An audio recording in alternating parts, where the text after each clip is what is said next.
Hoje é terça-feira, 10 de junho de 2025 e esta é a nossa primeira edição do dia. Bom dia, pronta para começar. Vamos lá. Hoje a gente vai entrar fundo num assunto, olha, impressionante. O avanço da robótica lá na China. A gente tem aqui fontes bem diversas, sabe? Desde análises de mercado, matérias sobre as políticas do governo chinês. Até detalhes técnicos mesmo, dos últimos desenvolvimentos. É bastante coisa? Exato. E a nossa missão aqui nesta edição é tentar entender como a China está virando essa potência na área, né?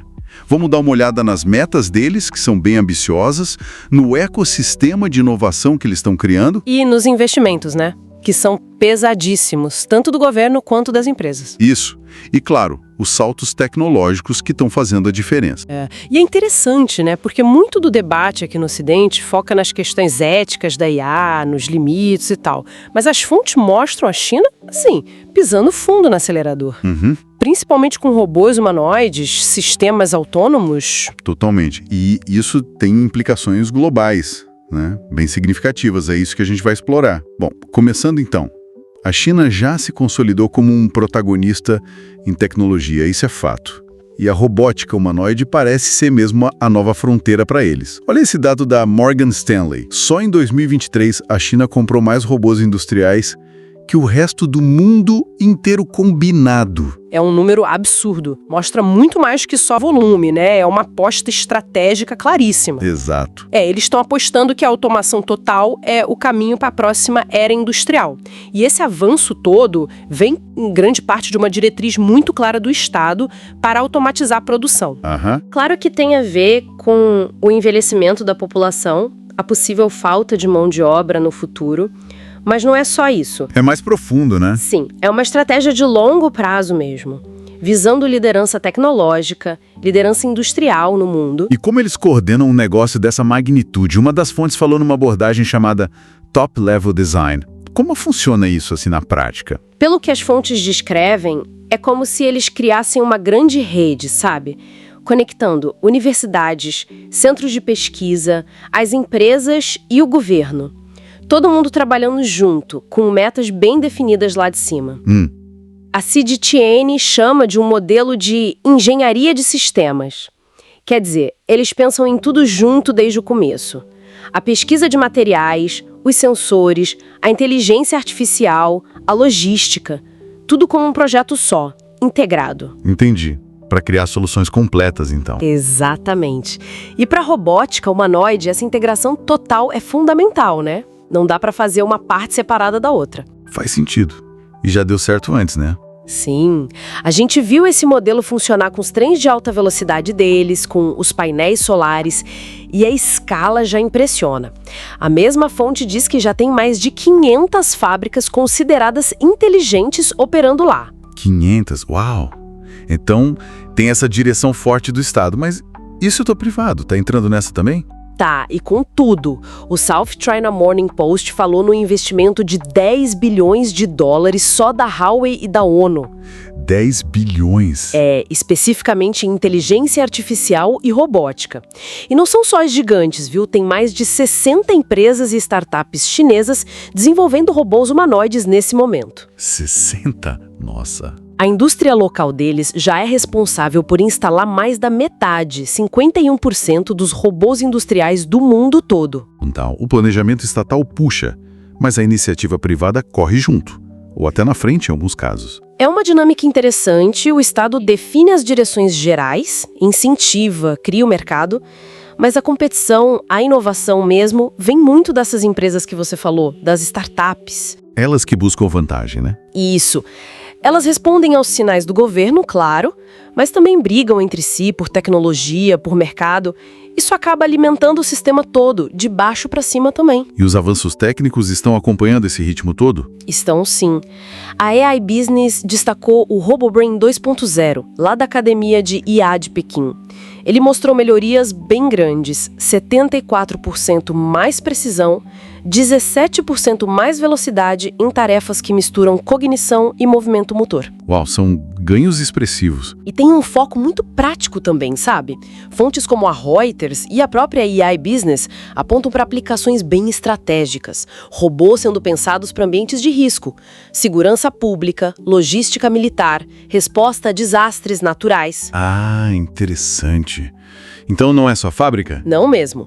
Eles buscam eficiência industrial, sim, mas também querem reduzir o risco para vidas humanas e ganhar vantagens táticas com isso. É, realmente. Fascinante ver essa engrenagem toda funcionando, né? O planejamento estatal, o investimento privado gigante, a tecnologia avançando rápido e tudo aplicado tanto na indústria quanto nessas áreas estratégicas, numa escala colossal. Cobrimos bastante coisa já, né? Sobre as bases dessa revolução robótica chinesa. Vamos fazer uma pausa rápida agora. 1 minutinho e a gente já volta para continuar essa conversa.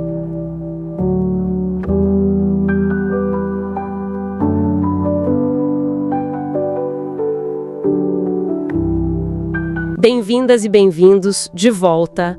A nossa análise aprofundada agora, nesta parte final sobre a Revolução Robótica Chinesa, a gente vai focar, assim... nas limitações práticas, né? Que ainda existem. Exato. E também nos riscos sociais, no impacto para o futuro do trabalho. E, claro, na tensão geopolítica que só cresce entre China e Estados Unidos nesse cenário. Sem dúvida. Porque, apesar de todo o entusiasmo, né? Aqueles vídeos impressionantes que circulam. Sim. A verdade é que colocar esses robôs para, tipo assim, funcionar de verdade no mundo real, ainda tem umas barreiras bem grandes. É uma distância considerável, então, entre o show e a aplicação real. Exatamente. A gente vê esses robôs chineses dançando, fazendo acrobacia.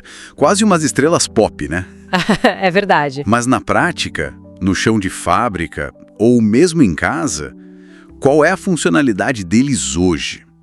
Onde que o negócio pega? É aí que tá. Muitos especialistas olham e dizem, olha, muitos desses protótipos são, por enquanto, mais peças de marketing, sabe? Um espetáculo para chamar atenção. Do que força de trabalho de verdade. Exato. Mesmo nos testes em fábricas supermodernas, tipo BYD, NIO, as limitações técnicas ainda pesam. É tudo muito inicial. E em casa? Aquelas tarefas que a gente pensa, um robô faria fácil. Tipo limpar o banheiro, organizar coisas. Isso. Ainda fazem devagar, com uma precisão meio modesta, vamos dizer, e quase sempre precisa de alguém olhando, ajustando, supervisão humana constante. Nossa! E como eles estão tentando superar isso? Ouvi falar de uns centros de coleta de dados? Isso. Centros de coleta de dados físicos. É uma ideia interessante. Como funciona isso na prática? Imagina assim, locais onde os robôs ficam, tipo, 17 horas por dia, só repetindo tarefas. Dobrar roupa, limpar a mesa... 17 horas? Uau! É. O objetivo é alimentar a inteligência artificial com muitos dados do mundo físico, em simulações, para dar às máquinas mais referência do mundo real. Tentar ensinar na marra, né? Entendi. Uma abordagem bem intensiva. E falando em desenvolvimento, como fica a briga do hardware e do software? A China parece ter essa vantagem no hardware, né? Produzindo peças mais baratas lá mesmo. Tem sim, é um ponto forte. Coisa de 90% das peças já são feitas localmente. E isso baixa o custo, claro. Muito. Um robô chinês pode sair por uns 35 mil dólares, enquanto um similar de fora talvez custe 60 mil ou mais. Uma diferença enorme. Pois é. Mas a grande batalha mesmo, assim, está no software, na inteligência por trás. E aí? Os modelos americanos ainda são vistos como mais robustos? Alguns dizem que sim, mas o desenvolvimento do DeepSeek na China foi um marco, sabe? É um sistema de IA deles de código aberto. Código aberto? O que isso significa na prática? Significa que o design, o código do programa, é acessível. Qualquer um pode ver, usar, modificar.